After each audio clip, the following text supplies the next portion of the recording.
You're tuned to Radio Kidnappers, the voice of Hawke's Bay. This is the wonderful world of Wardini books, and it's our pleasure, as always, to have in the studio, in the hot seat once again, the wonderful Lou. How you going, Lou? Very well, Ken. Yourself? Good. Christmas sneaking up on us? It is a bit, I suppose you're flat out? Yeah, it's getting nice and busy.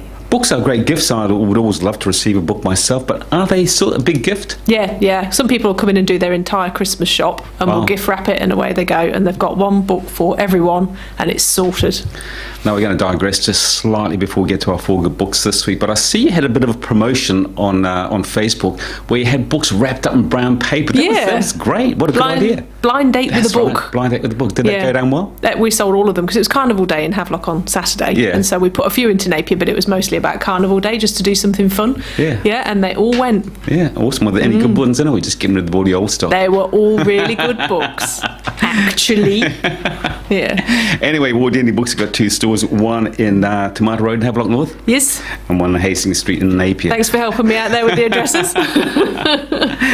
4 more great books, and the first one is all about Christmas, but it's a bit of a sad one, maybe. I Killed Father Christmas. Well, not me.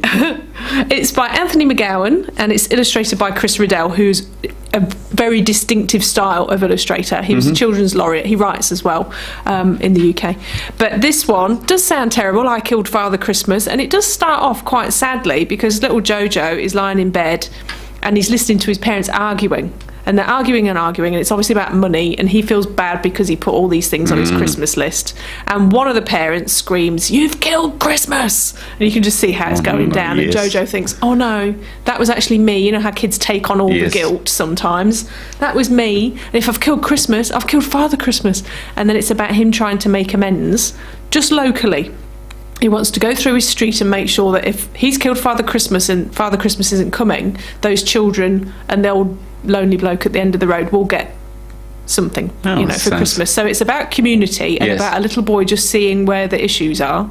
But something very magical happens to Jojo, who I have to mention that his little baby sister is called Pooh Face because because that's kind of cool.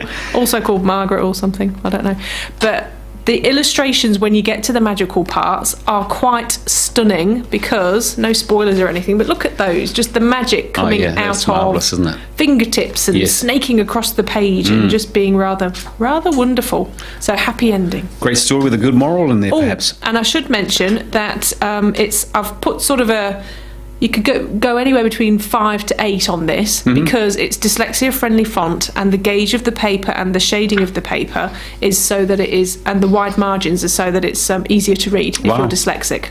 Who would have thought reading a book could be so complicated? Oh, it can be for some people, eh? Yeah, exactly. Really quite tricky. And the next book, maybe a touch of Christmas in it, The Truth Pixie.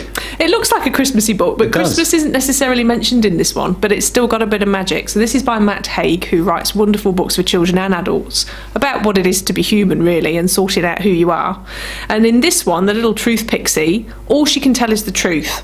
So if I were to look at you, I was the Truth Pixie, I would just say something about your beard, or I don't know. How bald I am. And it might, you're not particularly, and it might come out as a little bit rude. Yes. So she's got no friends. She's got herself in a right lonely little hole. She's got a mouse that lives in her hair, and that's her only friend. So it is, and it's all in rhyming text, and it is dyslexia-friendly font, incidentally. Look at that. And beautiful illustrations again. Them. So the illustrations with this one are by Chris Mould, and they're quite distinctive too.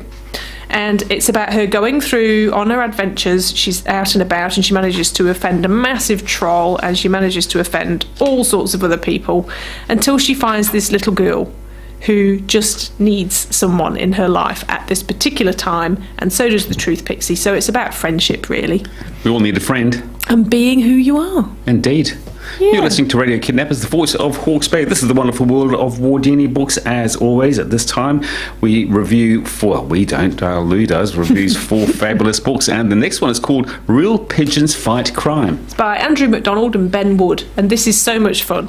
It's for kids who are just getting a bit more confident with their reading. Yep. And so they might be 6, 7, and they're starting to read proper chapter books, but they still want the pictures because there's a lot of action in the pictures. Very busy, I love it. Very busy. And I looked at all the pictures very carefully as well as read the words in this one. So The main pigeon, the first pigeon that we meet, is Rock, and he lives on a farm. He's a rural pigeon and spends his days dressing up. He's a dress-up pigeon. He loves it.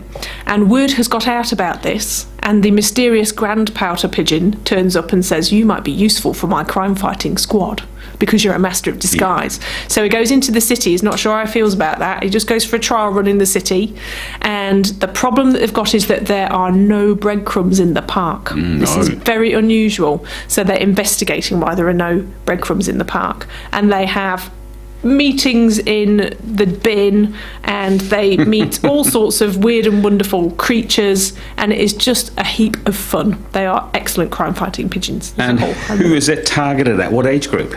I would say about 7 and up, who like a bit of a giggle. It's quite clever, so it's not that sort of dumb stuff that's just all bums.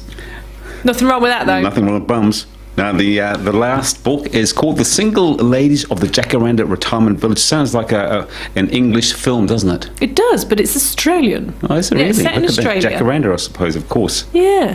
And it's by Joanna Nell, and it says on the front, "A moving, funny, heartwarming tale of love and community," and that is exactly what it is. So the main character in this is Peggy Smart, and she's just coming up for 80, and she's a widow, and she's moved into the retirement village, but she's not feeling that she's made close friends, which is what she wanted to. So she's,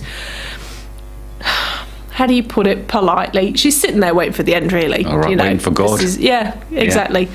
And then her old mate Angie from school ends up moving in a few apartments down, and everything changes for Peggy, and it's all really about, she might nearly be 80, but she's not dead, thank you very much, and there's life in her yet, and about her. There's some quite poignant bits with the children trying to help but maybe interfering too much, and actually letting people have their independence if they're still able to look after themselves. So there's a funny little dog in it, Basil, that she's got, and she quite fancies the bloke Brian in the apartment down there, and just some really cool characters in it, and it's light and lovely. And just a good story. There's nothing upsetting in it, even though it's all about quite elderly people. So an easy read. What would you give that out of 10? Oh, it's a nice 8 out of 10. That is a good It'd be a nice rating. summer read, you know, when you want something where nothing particularly god-awful happens. No, we might suggest 4 great Christmas presents right there. I think they would be, all of them. Not necessarily for the same person. No, that's right, 4 separate ones. Good on you, Lou. As always, our pleasure. Just remind our listeners, we want to come and see you, both of your stores. Where are you? 16 Tomato Road, Havelock North, 44 Hastings Street, Napier. On Facebook and a webpage too. And an Instagram. And Instagram as well. Look at that.